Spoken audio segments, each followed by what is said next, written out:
और इस वक्त एक बड़ी खबर मिल रही है पश्चिम बंगाल से, जहां पश्चिम बंगाल के भाटपारा में एक हिंसक झड़प हुई है, जहां टीएमसी और बीजेपी कार्यकर्ता एक दूसरे के आमने सामने हो गए।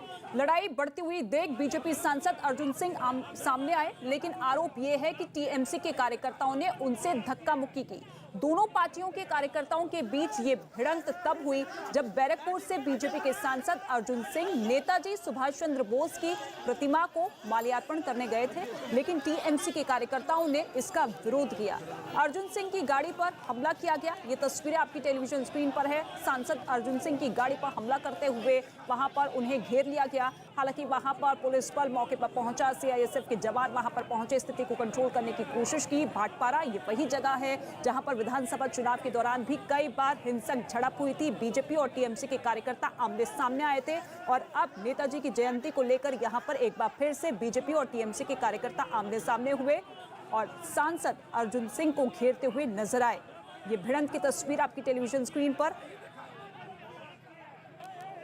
मैं भी पहुंचा था वहाँ, मुझे भी माला देना था, तो वहाँ जाने के बाद पुलिस के सामने ही सब कुछ हो रहा था, तो मेरे ऊपर भी हमला हुआ, मेरे गाड़ी को तोड़ दिया गया।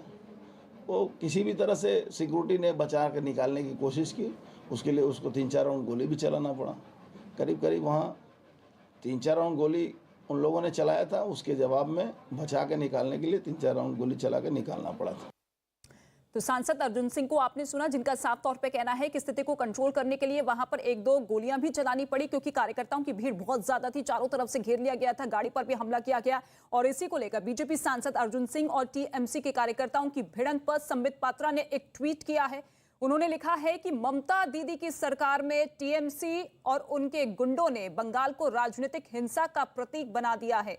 बंगाल में जनता द्वारा चुने गए सांसद सुरक्षित नहीं तो टीएमसी के गुंडों से बंगाल की जनता कैसे सुरक्षित होगी। सांसद अर्जुन सिंह जी के ऊपर ये मॉब अटैक बंगाल की कानून व्यवस्था के मॉडल का प्रतीक है। ये ट्वीट संबित पात्रा की तरफ से किया गया है, सीधे तौर पर ममता सरकार पर सवालिया निशान खड़े करते हुए कि हिंसा जिस तरीके से हो रही है, ऐसे में वहां की जनता भी सुरक्षित नहीं है। एक सांसद को घेरने की कोशिश की जाती है, उन पर जानलेवा हमला किया जाता है और ऐसे में आप समझ सकते हैं कि कानून व्यवस्था वहां पर पूरी तरीके से धराशायी हो चुकी है, जनता वहां की सुरक्षित नहीं है।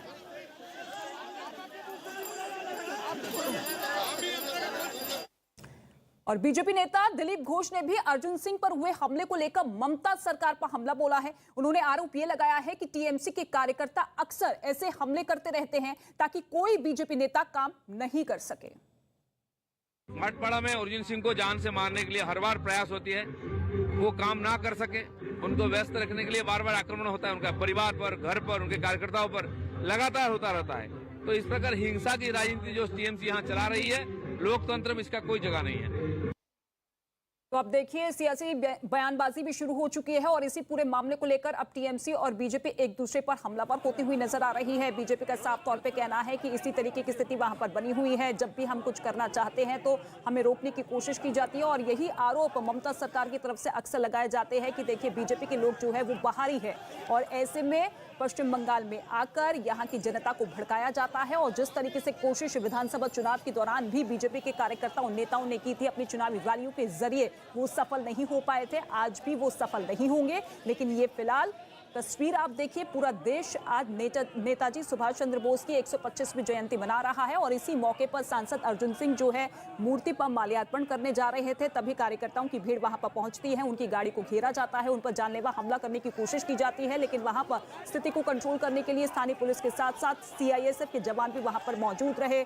हालांकि जवाबी कार्रवाई वहां पर की गई, 1-2 बार गोलियां भी चलाई गई, लाठियों से कार्यकर्ताओं को रोकने की कोशिश की गई, लेकिन ये मामला लगातार गर्माता हुआ नजर आया और अब सीधे तौर पर बीजेपी के दिग्गज नेता पश्चिम बंगाल सरकार पर ममता बनर्जी पर हमलावर होते हुए। खबरों में आगे बढ़ रहे हैं। पंजाब में पहली बार विधानसभा चुनाव लड़ रहे संयुक्त समाज मोर्चा ने अपनी दूसरी लिस्ट जारी कर दी है, जिसमें 35 उम्मीदवारों के नामों का ऐलान किया गया है। इन उम्मीदवारों में लखा सिधाना का नाम भी शामिल है, जो 26 जनवरी को लाल किले पर हुई हिंसा में आरोपी है। लखा सिधाना को संयुक्त समाज मोर्चा ने भटिंडा के मौड़ मंडी विधानसभा सीट से उम्मीदवार घोषित कर दिया है। लखा सिधाना को टिकट देने पर पंजाब की पॉलिटिक्स गरमा चुकी है। लखा सिधाना ने चुनाव प्रचार भी शुरू कर दिया है और अब लखा सिधाना के चुनावी मैदान में उतरने के बाद अब उन पर सवाल खड़े होते हुए लखा सिधाना को टिकट देने पर बीजेपी ने संयुक्त समाज मोर्चा को घेर लिया है। बीजेपी नेता राकेश सिन्हा ने किसान नेताओं पर हमला बोलते हुए उनसे सवाल पूछा। कहा किसान नेताओं को बताना होगा कि लाल किले की घटना में उनकी सहमति थी या फिर नहीं। किसानों के संगठन ने जो पार्टी बनाई थी उसने लाल किला हिंसा मामले के आरोपी लखा सिधाना को भी अपना उम्मीदवार बनाया है भटिंडा में। कैसे देख रहे हैं? देखिए, अब राकेश टिकैत जैसे नेताओं को आकर ये देश को बताना पड़ेगा कि लाल किले की घटना में उनकी सहमति थी या नहीं। अब तक वे लाल किले की घटना को अपने से अलग करके देख रहे थे। अब साफ जाहिर होता है उसको टिकट देने के बाद कि लाल किले की घटना सुनियोजित थी, उसमें जो किसान के अभिनेता हैं उनकी सहमति थी। यदि ऐसा नहीं होता तो कम से कम ऐसे अवांछित ताकतों को न वैधानिकता देते, न चुनावी प्रक्रिया में हिस्सा बनाते। पंजाब के पूर्व डीजीपी और नवजोत सिंह सिद्धू के सलाहकार मोहम्मद मुस्तफा के खिलाफ पंजाब में एफआईआर दर्ज कर ली गई है। मोहम्मद मुस्तफा पर धार्मिक भावनाओं को भड़काने का आरोप है। मोहम्मद मुस्तफा मलेर कोटला से कांग्रेस उम्मीदवार और पंजाब सरकार में मंत्री रज़िया सुल्तान के पति हैं, जिनके खिलाफ एफआईआर दर्ज कर ली गई है। विवादास्पद बयान उन्होंने दिया था और इसी के बाद उनके खिलाफ एफआईआर दर्ज करने की मांग उठ रही थी और ऐसे में सीधे तौर पर मोहम्मद मुस्तफा की मुश्किलें बढ़ती हुई। मोहम्मद मुस्तफा ने आम आदमी पार्टी की जनसभा में पहुंची भीड़ को देखकर धमकी दी थी। आपको सुनवाते हैं उन्होंने क्या कुछ कहा था। मैं कौन सिपाही हूँ, अगर तुम्हारा इन्होंने ऐसी हरकत की, खुदा की कसम इनके घर में घुस के मारूंगा। मेरे जलसे के बराबर में अगर कितनों को इजाजत दी गई तो मैं ऐसे हालात पैदा कर दूंगा कि संभालने मुश्किल हो जाएंगे। देश आज सुभाष चंद्र बोस की 125वीं जयंती मना रहा है। संसद भवन में प्रधानमंत्री नरेंद्र मोदी ने नेताजी की फोटो पर माल्यार्पण किया और उन्हें श्रद्धांजलि दी। ये तस्वीर प्रधानमंत्री नरेंद्र मोदी जब पहुंचे उन्हें श्रद्धांजलि अर्पित की गई, उनकी मूर्ति पर माल्यार्पण किया गया। पूरा देश आज नेताजी सुभाष चंद्र बोस की 125वीं जयंती मना रहा है। नेताजी सुभाष चंद्र बोस जिन्होंने देश की आजादी को एक नई ऊर्जा, एक नया आयाम दिया और आज पूरा देश उनके सिद्धांतों को, उनके मार्गदर्शन को याद कर रहा है। हालांकि इस मौके पर सरकार की तरफ से यह भी बड़ा फैसला लिया गया कि आज से गणतंत्र दिवस समारोह की शुरुआत हो जाएगी। 23 तारीख से ही, आज से ही पूरे देश में इस समारोह की शुरुआत हो रही है और ऐसे में दूसरी ही तरफ मांग भी की जा रही है कुछ नेताओं की तरफ से कि जयंती को नेशनल हॉलिडे घोषित कर दिया जाए।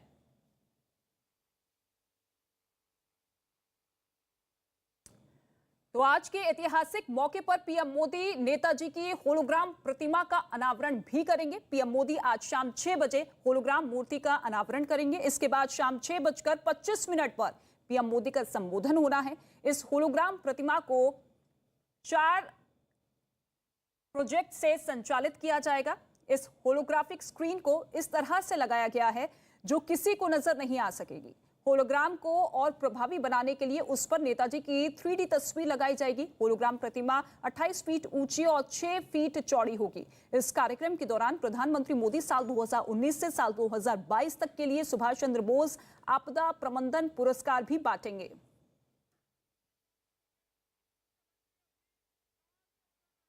प्रधानमंत्री नरेंद्र मोदी ने देशवासियों को पराक्रम दिवस की शुभकामनाएं दी। नेताजी सुभाष चंद्र बोस की प्रतिमा पर माल्यार्पण करते हुए पीएम मोदी ने एक तस्वीर ट्विटर पर पोस्ट की और ये लिखा कि सभी देशवासियों को पराक्रम दिवस की ढेरों शुभकामनाएं। नेताजी सुभाष चंद्र बोस की 125वीं जयंती पर उन्हें मेरी आदरपूर्ण श्रद्धांजलि। मैं नेताजी सुभाष चंद्र बोस की जयंती पर उन्हें नमन करता हूं। हर एक भारतीय को हमारे राष्ट्र के लिए उनके महत्वपूर्ण योगदान पर गर्व है। राष्ट्रपति रामनाथ कोविंद ने भी नेताजी की 125वीं जयंती पर ट्वीट किया है और लिखा कि नेताजी सुभाष चंद्र बोस की 125वीं जयंती पर भारत कृतज्ञता पूर्वक श्रद्धांजलि देता है। स्वतंत्र भारत के विचार के प्रति अपनी उग्र प्रतिबद्धता को पूरा करने के लिए उन्होंने जो साहसी कदम उठाए, आजाद हिंद उन्हें एक राष्ट्रीय प्रतीक बनाते हैं। उनके आदर्श और बलिदान हर भारतीय को हमेशा प्रेरित करते रहेंगे। और इसके साथ ही गृह मंत्री अमित शाह ने भी नेताजी को याद करते हुए लिखा कि अमित शाह ने ट्वीट लिखा है। उन्होंने लिखा कि प्रधानमंत्री जी ने भारत की स्वतंत्रता में नेताजी के अतुलनीय योगदान को चिर स्मरणीय बनाए रखने के लिए उनकी जयंती को देश भर में पराक्रम दिवस के रूप में मनाने का अभिनव कार्य किया है। ये आने वाली पीढ़ियों में नेताजी के ओजस्वी विचारों और आदर्शों को सोचने का या सींचने का काम करेगा। और इसके साथ ही उत्तर प्रदेश के मुख्यमंत्री योगी आदित्यनाथ ने भी नेताजी को भारतीय स्वाधीनता संग्राम का महानायक बताया और ट्वीट कर लिखा, भारतीय स्वाधीनता संग्राम की महानायक, आजाद हिंद फौज के नेतृत्वकर्ता, तुम मुझे खून दो मैं तुम्हें आजादी दूंगा जैसे अमर स्वाधीनता मंत्र के उद्घोषक नेताजी सुभाष चंद्र बोस की जयंती पराक्रम दिवस पर उन्हें कोटिश नमन। जय हिंद।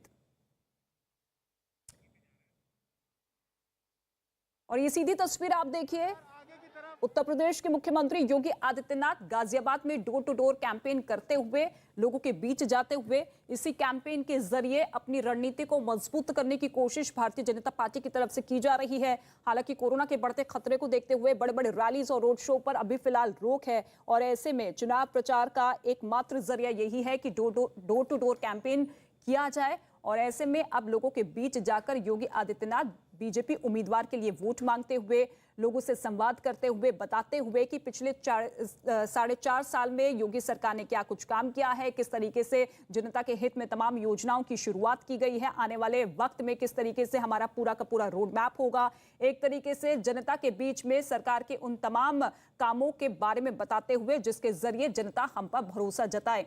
हालांकि चुनाव आयोग की तरफ से यह कहा गया है कि डोर टू डोर कैंपेन में 10 लोगों को इजाजत दी गई है, यानी कि 10 लोग एक साथ मौजूद रह सकते हैं। फिलहाल आप देखिए पुष्पों के साथ, पुष्प वर्षा के साथ योगी आदित्यनाथ का स्वागत किया जा रहा है। गाजियाबाद में मौजूद जो महिलाएं हैं, साहिबाबाद में की तस्वीर आप देख रहे हैं, महिलाएं उनका पुष्प वर्षा के साथ स्वागत करती हुई, और योगी आदित्यनाथ गाजियाबाद में इस वक्त मौजूद है। इससे पहले आपने कल देखा था कि पश्चिमी यूपी में भी डोर टू डोर कैंपेन करते हुए योगी आदित्यनाथ नजर आए थे। इससे पहले प्रेस कॉन्फ्रेंस के जरिए भी उन्होंने बताया,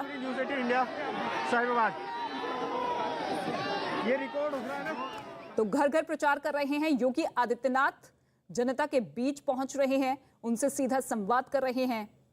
इससे पहले तमाम रैलीज और रोड शो में जनता पहुंचती थी इन नेताओं को सुनने के लिए, जानने के लिए, समझने के लिए कि आखिर कौन सी पार्टी या कौन सी सरकार उनके लिए क्या कुछ काम कर रही है। लेकिन अब जनता के बीच जाकर अपनी सरकार के कामकाज के बारे में बताते हुए, वोट की अपील करते हुए, ये देखिए तिलक लगाकर पुष्पों के साथ ये तमाम महिलाएं, लड़कियां स्वागत करती हुई योगी आदित्यनाथ का।